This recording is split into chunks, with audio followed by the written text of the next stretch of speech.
Assalamualaikum warahmatullahi wabarakatuh. Halo semuanya, hari ini aku akan menceritakan kepada kalian kisah Nabi Muhammad SAW tentang kelahiran dan masa penyusuan Nabi Muhammad. Kapan Nabi Muhammad lahir? Nabi Muhammad SAW lahir pada tanggal 12 Rabiul Awal tahun Gajah atau 570 Masehi, tepatnya pada hari Senin di kota Mekah. Beliau terlahir dari pasangan Abdullah bin Abdul Muthalib, seorang saudagar yang sering berpergian ke negeri Syam, dan Aminah binti Wahab. Abdullah, ayah dari Rasulullah SAW, merupakan anak dari pemimpin suku Quraisy dan sangat dihormati di kalangan warga.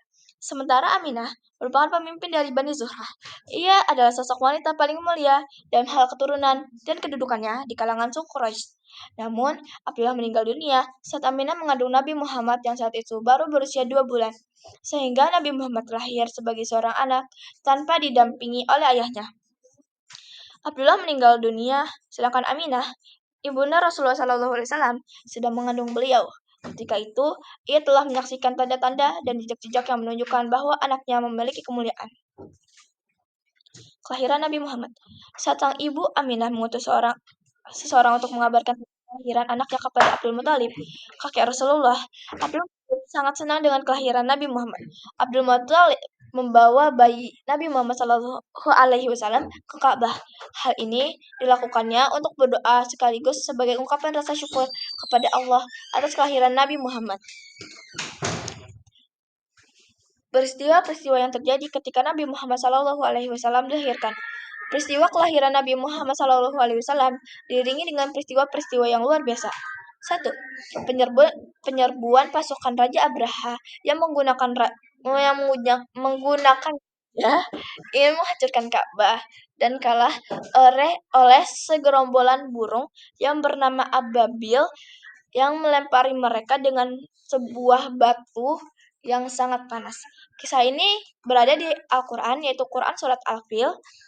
Kedua, padamnya api sesembahan orang-orang Majusi. Api tersebut padam setelah ratusan tahun menyala tanpa pernah padam.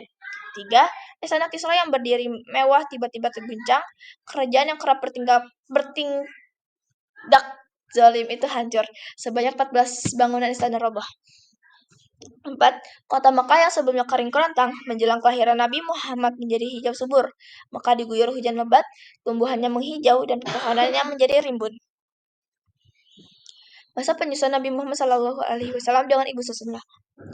Kakek Rasulullah SAW kemudian menyerahkan bayi Muhammad kepada salah seorang ibu susuan dari Bani Sa'ad bin Bakar. Ibu susuannya bernama Halimah. Sebelum Halimah menjadi ibu susu yang terpilih, saat itu Halimah dan rombongannya pergi ke Mekah. Di sana, mereka kemudian ditawari untuk menyusui bayi Muhammad. Namun, rombongan Halimah menolak tawaran tersebut. Mereka beralasan bahwa Muhammad saat itu adalah seorang anak yatim. Sementara mereka membutuhkan imbalan dari ayah sang bayi. Awalnya, rombongan Halimah menolak tawaran tersebut lantaran mengharapkan imbalan.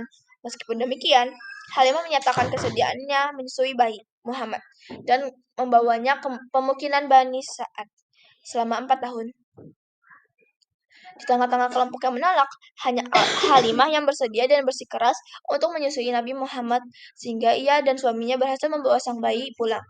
Nabi Muhammad pun saat itu tinggal bersama ibu susunya di dusun Bani Sa'ad selama 4 tahun. Perlu diketahui bahwa zaman dulu masyarakat Arab memiliki kebiasaan menyusukan anak-anak mereka kepada perempuan desa. Hal ini bertujuan agar anak-anak mereka tumbuh di lingkungan pedesaan yang udaranya masih bersih dan berada di lingkungan dengan berbahasa Arab yang fasih. Wafatnya sang ibu dan kakek. Muhammad kecil saat berusia 5 tahun sudah kembali ke rumahnya. Ia mulai kembali hidup bersama ibunda dan kakeknya.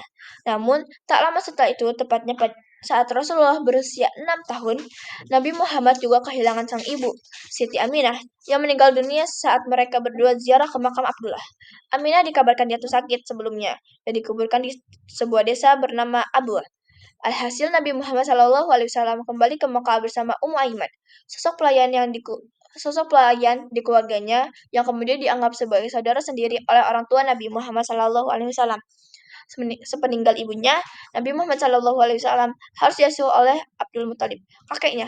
Sang kakek dikisahkan memiliki tempat spesial karena Nabi Muhammad SAW menghabiskan masa kecilnya bersamanya.